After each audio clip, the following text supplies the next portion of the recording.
ಟ್ರೈನ್ನಲ್ಲಿ bag ಕಳ್ಕೊಂಡಂತ Kullappa ಮತ್ತು Jagappa police ಸ್ಟೇಷನ್ನಲ್ಲಿ complaint ಕೊಟ್ಬಿಟ್ಟು ತಮ್ಮ ಊರು ಕುಳಿಪುರಕ್ಕೆ ವಾಪಸ್ ಆಗ್ತಾರೆ. ಮುಂದೇನಾಯ್ತು ನೀವೇ ನೋಡಿ. ಕಷ್ಟಪಟ್ಟು ಕೂಡಿಟ್ 30,000 ರೂಪಾಯಿ ಹೋಯ್ತಲ್ಲೋ ಕುಳ್ಳ. ಇಲ್ಲ ಪಾಪ, ಕಳೆದಿದ್ದು ಕೇವಲ 29,880 ರೂಪಾಯಿ ಪಾಪ.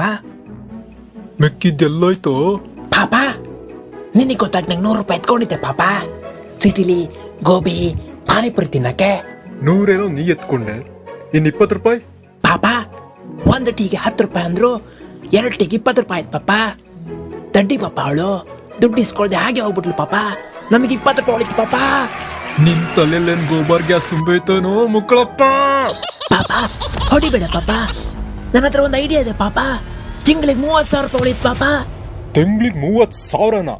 ಹೇಗೋದು ಪಾಪ?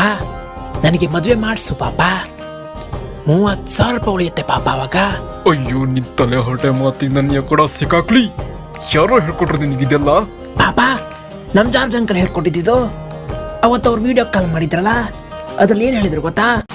ಹೆಂಡತಿಯೊಬ್ಬಳು ಮನೆಯೊಳಗಿದ್ದರೆ ನನಗದು 1,000,000 ರೂಪಾಯಿ, ಇಲ್ಲದ ಇದ್ದರೆ ಕೆಲಸದೊಳಗೆ ಕೊಡಬೇಕು ದಿನಕ್ಕೆ 300 ರೂಪಾಯಿ, ದಿನಕ್ಕೆ 300 ರೂಪಾಯಿ. ಹೆಂಡತಿಯೊಬ್ಬಳು ಮನೆಯೊಳಗಿದ್ದರೆ ಊಟ ತಿಂಡಿ ಫ್ರೀ, ಇಲ್ಲದೆ ಹೋದರೆ ಹೋಟೆಲ್ಗೆ ಕೊಡಬೇಕು ದಿನಕ್ಕೆ 200 ರೂಪಾಯಿ, ದಿನಕ್ಕೆ 200 ರೂಪಾಯಿ. ಹೆಂಡತಿ ಇದ್ರೆ ದಿನಕ್ಕೆ 500 ರೂಪಾಯಿ ಉಳಿಯುತ್ತೆ ಪಾಪ. ಅಯ್ಯೋ ನಿನ್ ಬೀಜ ಮರ ಆಗ್ಲಿ. ಅವನೇನೋ ಹೇಳ್ದ, ನೀನೇನೋ ಕೇಳ್ದೆ. ಆಯ್ತು ಒಪ್ಕೊಳ್ಳೋಣ. 500 × 30 15,000 ಆಗುತ್ತೆ. ಇನ್ನು 15,000 ಹೇಗೆ? ನನಗೆ ಒಂದಲ್ಲ ಪಾಪ, 2 ಮದುವೆ ಮಾಡಿಸು ಪಾಪ. 2 ಅಂತ ಬೇಕು ಪಾಪ.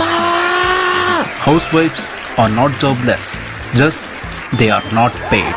Walking down the street with a smile on my face, I'm in a tune with silly bass. I start to twinkle, can't keep it in. I'm about to burst, better brace for